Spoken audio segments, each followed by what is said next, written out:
Now, workers under the Public Service Association at Prince Mshiyeni Memorial Hospital in the south of Durban are calling for KwaZulu-Natal Premier to intervene in what they call a toxic working environment in the hospital. The union says they have received various cases around the province where health workers are victimized, harassed and even bullied at work. Newzroom Africa's Nqobile Madlala is at the picket line with the workers and joins us now live. Good morning to you, Nqobile. Tell us a little bit more about these allegations of a toxic work environment and what's supposed to be a health space.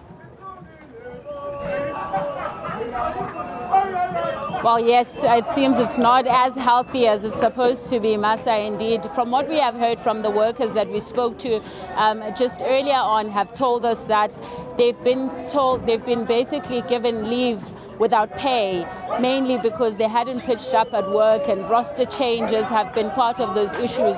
And they feel that they basically have people who have power that have over-exercised their power on their lives. And this has become an issue financially, mentally. They're saying some of them are even in depression, under depression at this point, taking depression tablets because of the fact that the environment is not as friendly. But I want to bring in a person that receives those direct cases, and you're the one that received these direct cases.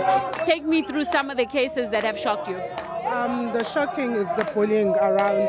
You know that we are going through Women's Month, and it's sad to hear that employees, especially in the hospitals around, namely where we are today, they are being bullied by management, and they are being victimized, and they are being deprived of their income, which they've worked for very hard, and they are taken, they take leave without pay.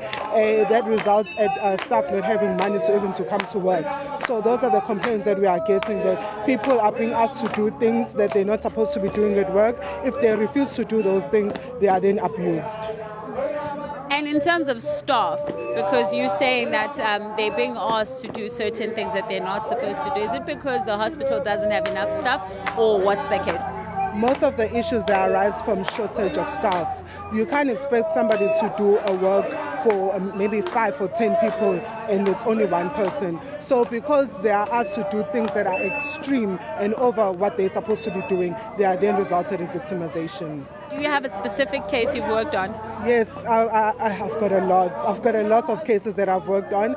Most of them, it's just that staff, they're being asked to sometimes even work extra times, sometimes don't even go to lunch because of the shortage of staff. And if maybe some people are taking pills, like treatments, because some of them are on antidepressants, they won't be allowed. If you don't come to work, it's leave without pay, regardless of what the issue is. All right, thank you very much for speaking to us. Well, that's Nqobile. So she has to deal with these cases on a frequent basis. And I want to bring in now the PSA president, because obviously this is an issue that PSA has highlighted just in this hospital specifically, but saying that this is around KZN. The question from me to you is that, is this South Africa based? Morning, Nqobile, and morning to your viewers back home.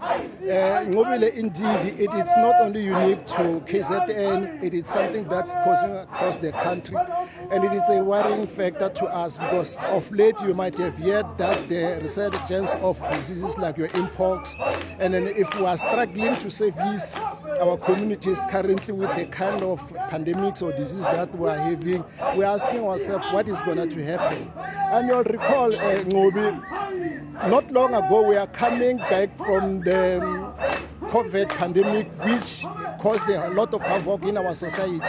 The nurses are the only people who were on top of this thing on a daily basis. They woke up having to go to work and service our communities, not having to worry about their own assurance of their own health, what's going to be, because we know how deadly the disease was. So indeed, it is not only happening to KZN, it is happening across the country. I'm here today because I needed to witness it. I will also be visiting other parts of the country. Very soon we will have to ask an audience with the minister, see how can we test this, because it cannot be correct that in a democratic society that we find ourselves in today, we have got a situation whereby our professional nurses are worried, are crying about the treatment they are getting from their principals. Victimization, bullying. We hear that now of late, most of our members are getting unpaid leave, which is uncalled for, and when we try to engage, we're not getting answers. And we're saying we're going to address such issues. We cannot let it down. President, if you could just give us an idea, which provinces specifically have these issues that you have dealt with? Look, I have been 2 weeks ago, I talked to some of our leaders from Limpopo. We are hearing about the challenges that operations cannot take place because of lack of resources or facilities. And then you ask yourself what's going to happen, because if we have to do an operation, it's something that's very critical. Having to take someone all the way from region like Giyani to Nqobile, and when you get to Nqobile, you are told that they are full when it comes to clients, and there are lack of staff to service those people. So when you look at it, it's been skewed. Even when you look at the population of a country has grown immensely so, but when you look at the supply side in terms of the manpower, we haven't been increasing. And as it stands, we know we have got 1,000 and 1,000 of unfilled funded posts. And then we are talking about these posts which the structures were looked at given the population by back that time. And we know how well the population have grown in the past 4 or 5 years, but we are not doing anything to match such. We heard about stories whereby some of the pregnant ladies had to give birth on the street before they get to, and then the blame is then apportioned to the nurses. But the truth is, it needs to be apportioned to the leadership, because we have been saying this: please capacitate our people, please employ more nurses, please make it a point that give the necessary resources. Right now we hear that the ICU, it's in crisis.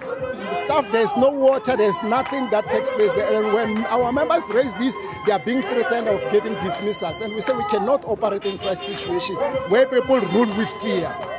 Thank you very much, President, for speaking to us. Well, as the President of PSA, just highlighting issues, Masa. So from ICU having not enough staff to not having water, that's what he's explaining to us in various hospitals. But he's saying that it's widespread. It's not unique only to KZN, but also in areas like Limpopo where they are struggling at the moment. But those are the things that they're trying to address. So the workers that we have spoken to, Masa, obviously can't come to camera for the mere fact that they fear for their lives and also for their jobs, because this is their livelihoods. But they're saying that it's a difficult environment to work in. So what we have done is we have reached out to the MEC's office to also find out if they can speak to us. And at this moment, they said they will come back to us, mainly because they were here yesterday doing that walkabout. So you will speak from a point where they would be knowing of these issues. Yeah, it'll be interesting to hear what they have to say regarding those concerns too. Nqobile, thank you so much for that report.